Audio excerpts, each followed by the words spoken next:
Bismillahirrahmanirrahim. Assalamualaikum warahmatullahi wabarakatuh.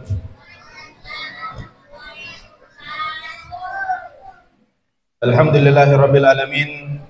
Wassalatu wassalamu ala asyrafil anbiya'i wal mursalin sayyidina Muhammadin wa ala alihi wa sahbihi ajma'in. Amma ba'd. Ma'asyar muslimin dan muslimat, jamaah salat tarawih yang dimuliakan oleh Allah Subhanahu wa taala. Tak henti-hentinya kita selalu memuji Allah Subhanahu wa taala atas segala limpahan nikmat dan karunia-Nya yang alhamdulillah sampai detik ini kita masih dipilih oleh Allah Subhanahu wa taala untuk sama-sama beribadah kepadanya, memaksimalkan ibadah di bulan suci ini.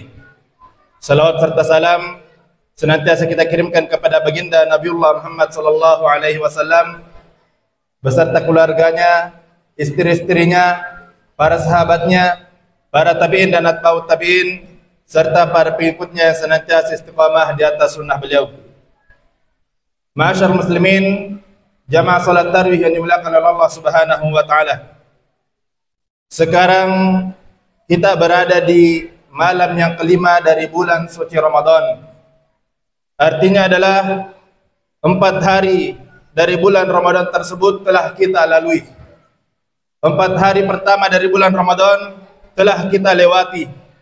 Akan tetapi yang menjadi pertanyaan jamaah sekalian, apakah 4 hari pertama tersebut kita lewati dalam ketaatan kepada Allah Subhanahu wa taala? Apakah 4 hari pertama tersebut kita lalui dalam beribadah kepada Allah Subhanahu wa taala? Ataukah 4 hari pertama tersebut kita lewati sama halnya dengan bulan-bulan lainnya, tak membedakan antara bulan Ramadan dan bulan-bulan lainnya?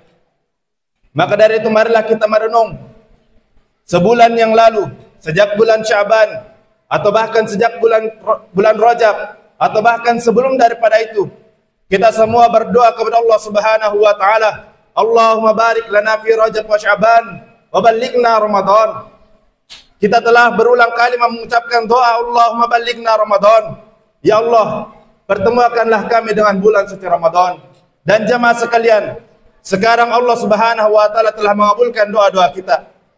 Allah Subhanahu wa taala telah mengijabah doa kita dan memilih kita dari sekian banyak hambanya yang berkesempatan untuk bertemu dengan bulan suci Ramadan. Maka jamaah sekalian, sekaranglah buktikan bahwasanya kita berdoa kepada Allah Subhanahu wa taala. Kita meminta kepada Allah Subhanahu wa taala agar dipertemukan dengan bulan suci Ramadan, bukan hanya untuk berfoya-foya. Kita berdoa kepada Allah Subhanahu wa taala untuk dipertemukan dengan bulan suci Ramadan, bukan untuk bersantai-santai dan berleha-leha, bukan untuk menghabiskan waktu dalam hal yang tidak bermanfaat atau hal yang sia-sia. Akan tetapi kita berdoa kepada Allah Subhanahu wa taala agar dipertemukan dengan bulan suci Ramadan, karena kita ingin mengambil kesempatan tersebut, memaksimalkan bulan suci Ramadan dalam ketaatan kepada Allah Subhanahu wa taala.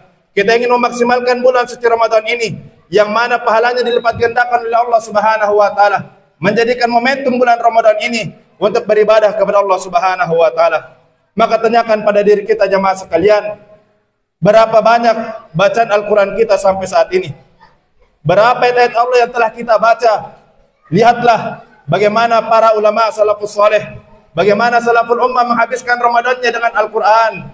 Imam Malik rahimahullahu ta'ala sampai menutup kajian-kajian ilmunya, majelis-majelis ilmunya hanya untuk memfokuskan dirinya dengan Al-Quran.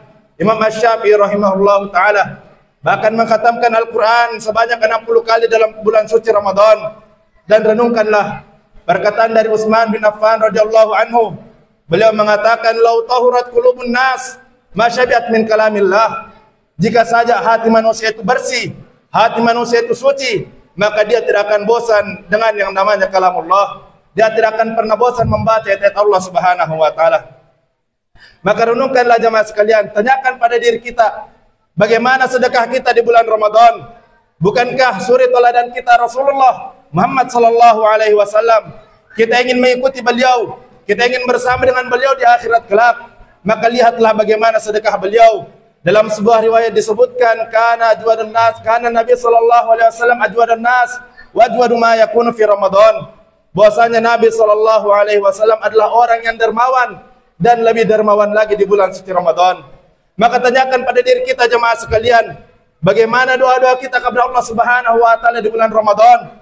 Bukankah Rasulullah sallallahu alaihi wasallam telah memberikan kabar gembira, salatun la turaddu du'a. Ada 3 hal, ada 3 waktu yang mana doa tersebut tidak akan ditolak oleh Allah Subhanahu wa taala. Dan yang paling pertama kata Rasulullah sallallahu alaihi wasallam, as-shaim hatta yuftir, yaitu doa orang yang berpuasa sampai dia berbuka. Maka tanyakan pada diri kita jemaah sekalian, bagaimana istighfar kita di bulan suci Ramadan? Bagaimana mohon ampun kita kepada Allah Subhanahu wa taala di bulan suci Ramadan? Bukankah malaikat Jibril pernah berdoa, syaqiya abdun adraka Ramadan fansalakha minhu wa lam yughfar lahu. Celakalah seorang hamba yang bertemu dengan bulan suci Ramadan dan dia keluar dari bulan suci Ramadan, akan tetapi dosanya tidak diampuni oleh Allah Subhanahu wa taala, dan doa tersebut diaminkan langsung oleh Nabi sallallahu alaihi wasallam. Bukankah Nabi sallallahu alaihi wasallam adalah orang yang maksum, diampuni dosanya oleh Allah Subhanahu wa taala? Akan tetapi ketahuilah, beliau sallallahu alaihi wasallam beristighfar kepada Allah Subhanahu wa taala lebih daripada 70 kali dalam sehari semalam. Nabi sallallahu alaihi wasallam bersabda, "Walladzi nafsi biyadihi, wallahi inni lastaghfirullah wa atubu ilaih fil yaumi akthar min 70 marrah." Demi Allah, kata Nabi sallallahu alaihi wasallam, aku beristighfar kepada Allah Subhanahu wa taala dan bertobat kepadanya, meminta ampun kepadanya lebih daripada 70 kali dalam sehari semalam. Maka jemaah sekalian, tanyakanlah pada diri kita masing-masing, apakah Ramadan kali ini, apakah kita akan melalui Ramadan kali ini sama halnya dengan Ramadan sebelumnya? Apakah kita berdoa kepada Allah Subhanahu wa taala di bulan-bulan yang lalu? Kita bertemu, kita berdoa agar dipertemukan dengan bulan Ramadan karena kita ingin berfoya-foya, karena kita ingin dikatakan orang yang saleh pada bulan suci Ramadan. Maka jemaah sekalian, tanyakan pada diri kita. Renungkanlah hadis Nabi sallallahu alaihi wasallam. Renungkanlah hadis Nabi sallallahu alaihi wasallam yang mana beliau mengatakan, "Ragiba an furajilin adkhala Ramadan wa lam yughfar lahu." Celakalah seorang hamba yang bertemu dengan bulan suci Ramadan akan tetapi dosanya tidak diampuni oleh Allah Subhanahu wa taala. Maka mudah-mudahan jemaah sekalian, kita termasuk orang-orang yang berdoa kepada Allah Subhanahu wa taala di hari-hari sebelumnya, meminta kepada Allah Subhanahu wa taala dipertemukan dengan bulan Ramadan, karena kita ingin termasuk orang-orang yang mengambil kesempatan tersebut, memaksimalkan bulan suci Ramadan dalam ketaatan kepada Allah Subhanahu wa taala. Dan mudah-mudahan kita keluar dari bulan suci Ramadan termasuk orang-orang yang dosanya diampuni oleh Allah Subhanahu wa taala, sehingga kita bagaikan bayi yang baru keluar dari rahim ibunya tanpa dosa sedikit pun. Ini yang bisa kami sampaikan, lebih dan kurangnya mohon maafkan. Wassallallahu ala nabiyyina Muhammad wa ala alihi wasallam wa akhir da'wana alhamdulillahi rabbil alamin. Assalamualaikum warahmatullahi wabarakatuh.